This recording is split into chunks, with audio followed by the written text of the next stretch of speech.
Good evening, everyone. This is your host for today's webinar, Ayushi Sinha.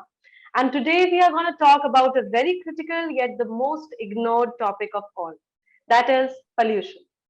National Pollution Prevention Day is observed on 2nd December in India. This day is observed in the memory of people who lost their lives in Bhopal gas calamity. Bhopal gas tragedy occurred in the year 1984 on the night of 2nd December. Many people died due to poisonous gas methyl isocyanate, also known as MIC. Well, the adversities of pollution these days is treated a lot like the presence of air. It is all around us, yet somehow we manage to not notice it. But we, as human beings, as the consumer of all the earthly resources, are very much responsible as well as it is our duty to take steps to control pollution in our surroundings. So for today's webinar session, we have Dr. Saptarishi Ghosh, Professor and Head Center of Innovation and Incubation of NSHM Kolkata and Durgapur campus. Hello, sir. Hi, Ayushi. Good afternoon. Good afternoon, sir. So today, on this day of World Pollution Prevention Day, I would like to ask that you, as an entrepreneur yourself, who is basically working on a startup venture on sustainable cleaning, which is using bioenzymes. So, can you talk a little bit about that venture of yours? Sure, that would be a pleasure of mine. So, good evening, everybody, or good afternoon, which part of the world you are in. So, my name is Saptarshi Ghosh, and I'm a professor by profession, and I am also an entrepreneur. So, I happen to have this venture, which is known as Dissolve Ecotech. Now, a lot of people come to me to ask about the venture. Why did I do this venture? And what is the meaning of sustainability? So, as we all know, sustainability is something by which you preserve something or a particular identity in a particular way so that it doesn't go through degradation or deterioration. Now, what intrigues people is life has been here on this planet for eternity. And we have been talking of sustainability maybe for a few decades now. So, how is it that so many generations, thousands of years, people lived happily on this planet, which is our mother planet, and there was no talk of sustainability, and all of a sudden we are talking of sustainability? What is it that we have created to endanger the planet? And what is it that we need to do a course correction?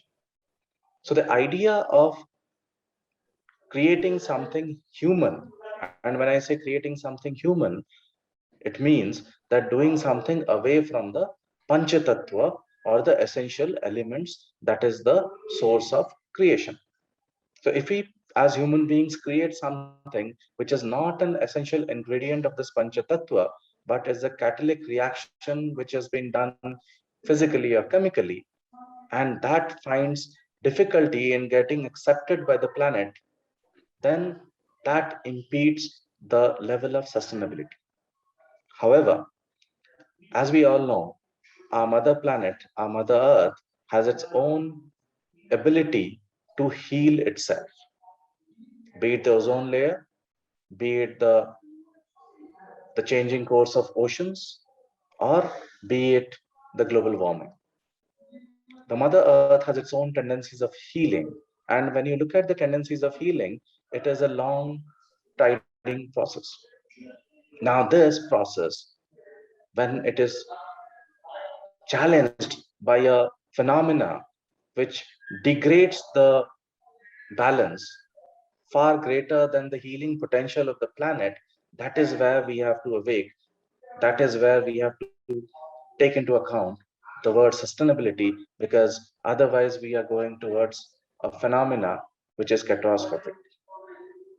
Now, this entire thing, this entire idea of sustainability is something which we all need to appreciate. So I'll bring your attention back to some very minute details which we ignore in our day-to-day lives. While we talk of pollution, we talk of factory fumes, we talk of pollutants from the cars, we talk of plastic waste, we talk of whatnot. But have we ever wondered that whenever we are cleaning our households, whenever we are cleaning our streets, whenever we are using something to clean our environment, and it is good to have a clean environment, and that is what we have learned, especially during the COVID days. But are we using something which is environmentally sustainable?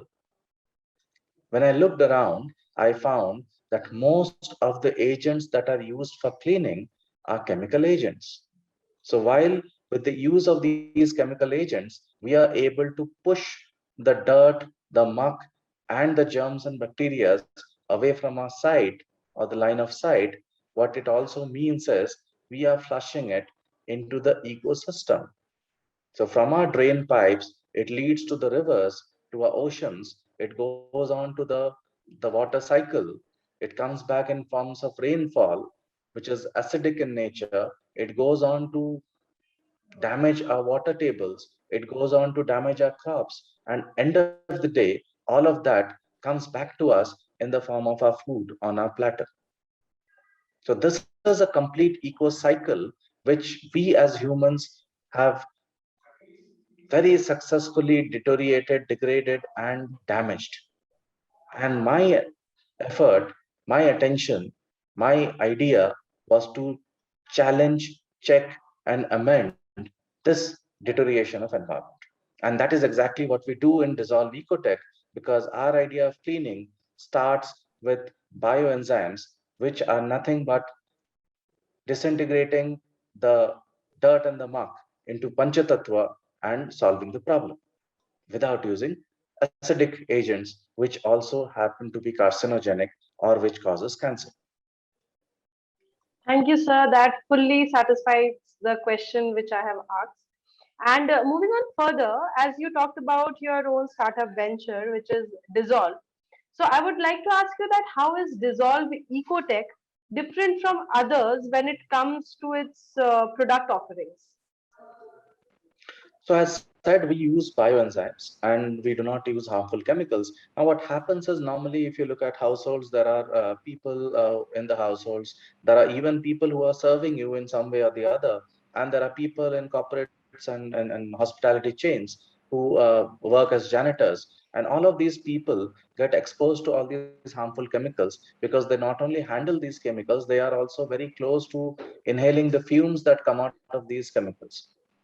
So you might have seen that if you use such, I would not take names because it's not possibly right to take names, but all the local chemicals that we use, right from a bleach to bleaching, any kind of bleaching agents, or it could be any national level product that you use, FMCG product, it has a very pungent smell. So when you flush it, your problem is solved. But before you flush it, by the time you use it and you leave it for some kind of time limit for it to act on the surface, there's a very pungent smell that evolves. And that is something which is not healthy for humans. And any which ways, these agents are based on acid compounds and which basically works through your skin layers and impacts your health. And these are all cancer causing agents. So the idea here was not only to protect environment, but also to protect human beings from contaminating themselves with these foreign agents, which could cause cancer. So that is how we are different from other offerings in the market. Thank you, sir. That is a very eco-friendly approach towards the entire cleaning process, which you have talked about right now. So, moving on further, I was very curious about a point that as you have spoken about sustainability, and since today is National Pollution Control Day as well. So, as per my understanding, most of the packaging is made of plastic containers. So, what's your plan to avoid use of plastic to means avoid environmental pollution? It's a very good question. It's a very good question, and this is question has been haunting me for a very long time. So when we thought of coming up with a bioenzyme product which was helpful for the environment, we also thought of how to package it because it's a liquid form of substance. So how do I transfer it from one place to the other, from my factory to households, from my factory to the place where it will be used? So I principally have two kinds of clients. One is a business kind of a client, which categorized under B2B, and the other kind of a client that we have is a customer, an end customer, which is a B2C kind of a client. Now, in B2B client, kind of a client, what we do is whenever and wherever we have a bulk ordering or we have a recurring account, we ensure that we send it in tin cans, which are reusable. So we send these containers, they use it out of those containers. It has a monitor in terms of how much they have consumed, and then it gets refilled. So we take into account the inventory aspect of it without really creating an impact on the environment by use of plastic. However, when it comes to the B2C kind of a client, we have to resort, because it's difficult to use glass containers because of the nature of the business and the transportation and the logistics issues. It becomes difficult for us to use glass containers, and which is why we have to resort to using of plastic containers. But here we have a catch, we have an incentive. So not only do we use completely recyclable plastic, which can be further recycled, but we actually give a bonus to all our customers in terms of bringing the empty bottle back to us. In that way, the customer is incentivized to bring back the bottle, and we save on the cost of procuring the bottle, which in turn helps us to also preserve the environment, because we are reusing these bottles and selling the product, so that the customer gets the product, we have the bottle, but if not fully, but to a great extent, we are able to curtail the replicability factor, and all this beyond having a product which is recyclable in nature. Thank you, sir. The entire concept which you talked right now intrigued me a lot.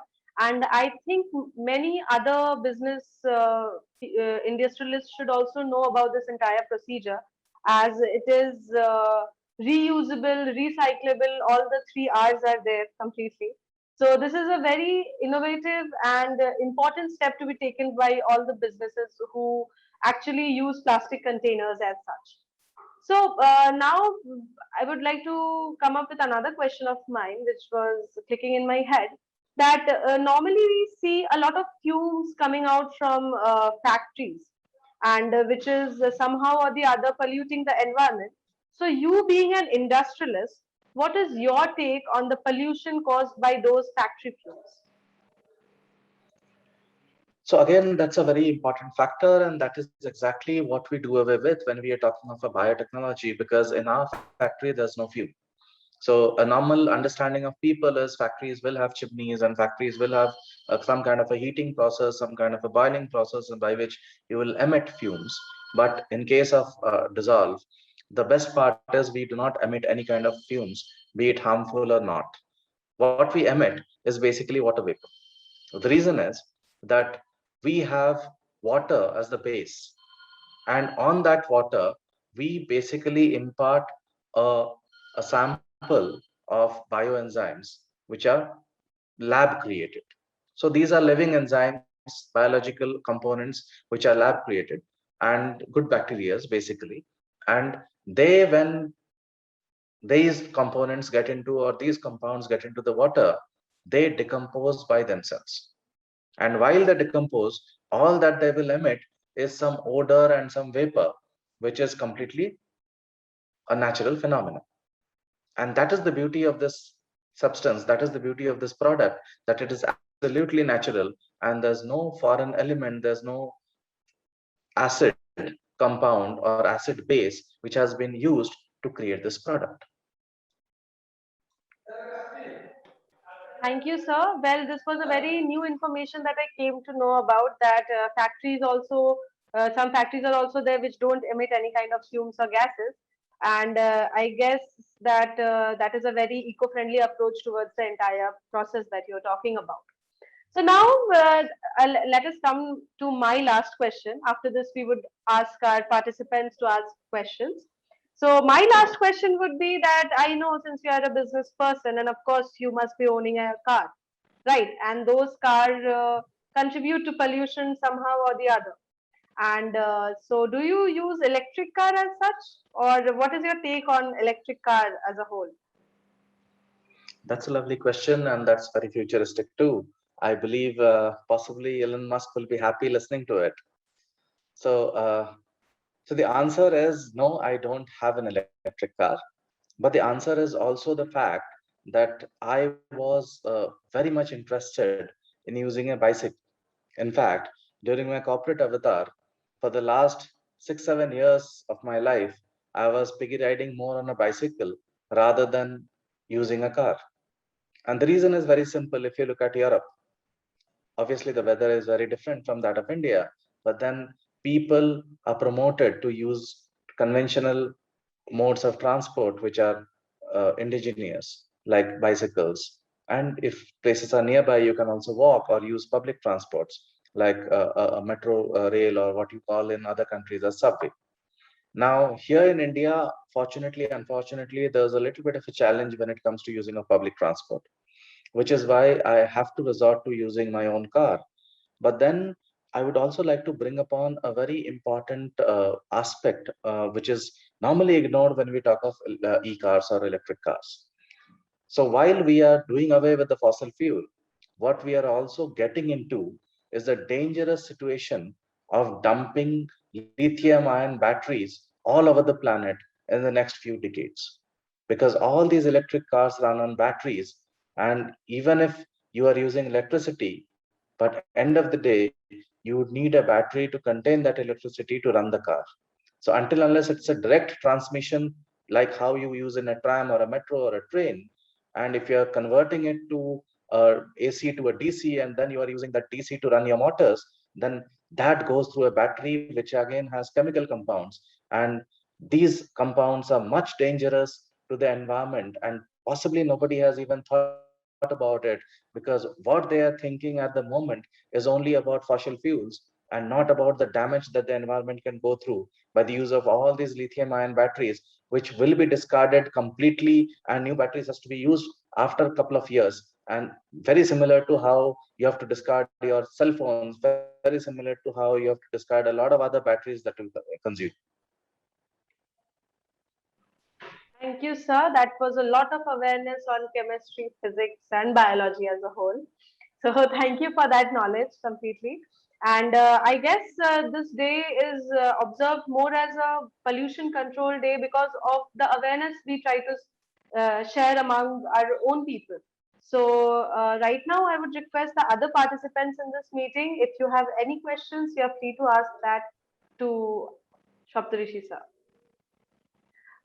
Moinat Ganguly has raised his hand. I guess he has a question. So you can please come Yeah. up with your question. Hello, good afternoon to everyone who's there in the Zoom meeting. Should I turn my video on as well? Yeah, it will be Yes, that would lovely be, to yeah. see your. Hello, good afternoon, everyone who's there in this Zoom meeting. The entire meeting was really knowledgeable, and I got a lot of my questions answered. But still, there's one question that I couldn't understand how to tackle it. So, as you have said before in the meeting, you have been in this sector for a really long time of finding new ways to start your own venture and how to tackle the obstacles that comes in that venture. So keeping in mind that you have chosen an eco-friendly product to start and to spread the awareness of, what were the obstacles that you faced being a startup as well as being an eco-friendly product? What were the obstacles that you initially faced to make people aware or make your customers or viewers aware? Okay, great, Mainak. So you have a question which is actually dovetailing into two questions. So one, Yes. if I'm not mistaken, is the challenges that a startup faces in terms of an entrepreneurial venture. And the Yeah. second is, how does the world perceive you as a brand when you are talking sustainability? So I'll take the, Sustainability yeah, and eco-friendliness. eco-friendliness. Yeah. So I'll take the second question first, because that's in continuity to what we were discussing, and then possibly we will delve into the first question. Is that fine? Yes, sir. Totally. Great. So if you look at sustainability, to be very honest, even US lags behind when it comes to sustainability. So there's only Europe, which is the flag bearer of sustainability. And apart from that, not many countries, I would say, really understand the meaning of sustainability. Also, for the fact that most of them are either trying to prove a point in terms of their development, or they are trying to prove a point in terms of the power that they demonstrate. And whenever you're trying to do something which is developmental, or you are trying to create a situation or a scenario of power, you would land up doing things which otherwise you shouldn't be doing as a citizen of this planet. So the idea is, yes, in India, there are corporates who are rising up to the cause of sustainability. But to be very honest, every business looks at a P&L, as we call it, or a profit and loss statement. And it's good to have, so current scenario, if I could sum it up, it's good to have a sustainable product. But in case the sustainable product comes at a slightly higher price, so people are price sensitive at the same time. So it's like it's a good to have, but it's not a must have. And nobody is willing to walk that extra mile to engulf or imbibe that culture of sustainability. And if it comes along as a co-traveler, people don't mind having it and they flaunt it. I believe that's where we are, and there's miles to go before we sleep, as the saying goes. So we have to wake up as a society, we have to wake up as a country. We need to understand that what we do today may or may not be beneficial for our ventures, may or may not be beneficial for us and our ego and pride and whatever we do in terms of our accomplishments. But we also need to take cognizance of the fact that we have children and we have our friends' children that we would leave behind in this planet, and what is going to happen to them tomorrow. That's $1 million question, which we need to understand, appreciate, and address. Now, coming back to your first question in terms of the challenges faced by a startup. So, the first and foremost challenge that you face in a startup is discipline and standardization. Now, discipline and standardization is the first and foremost challenge that every startup faces.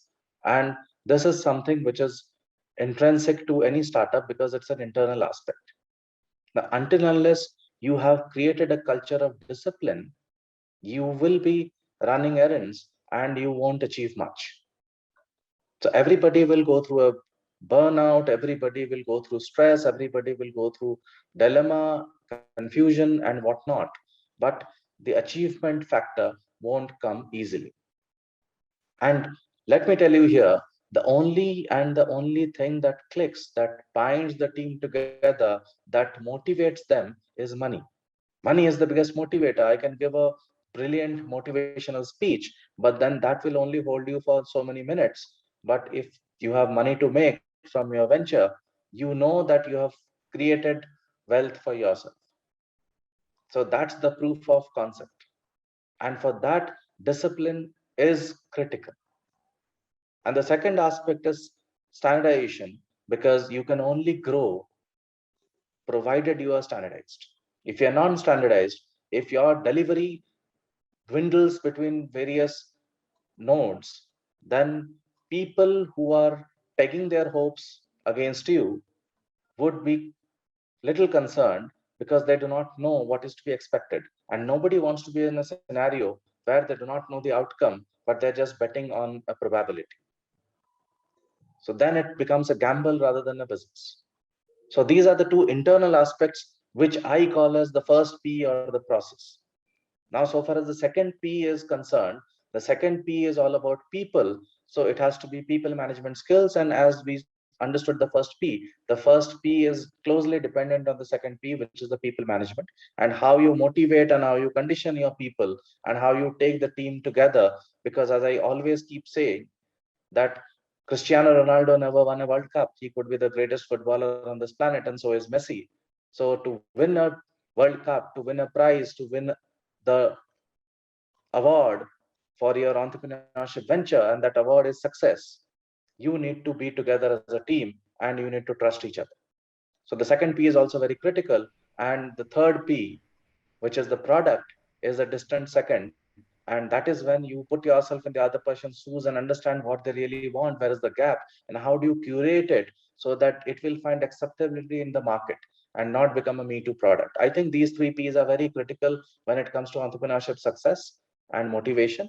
There are other factors like finance and all, but those I would say are secondary. A lot of said people peg it as primary factors, but I would say that if you have your three P's sorted, there's a high possibility that your financial aspects will be sorted sooner or later. Thank you so much, sir. So this entire question covered not only pollution control day topic, but also entrepreneurship venture as a whole. So thank you so much, sir, for the entire knowledgeable session that we had. It was really like great, and it was a pleasure to have you and speak about and make people aware about this entire venture of yours, as well as the entire pollution control day in general. So thank you so much, sir. As a parting, if you would like to say a few words before we part. So I would say that go ahead, enjoy yourself, have fun, don't burn candles if you can, and keep environment safe and happening. Yes, Happy sir. Environmental Day. Absolutely, sir. Happy Thank you. environmental pollution. Yeah. Thank you so much, sir. Yeah. So with this, we come to the end of our session. Thank you everyone for joining in. I hope to see you all soon.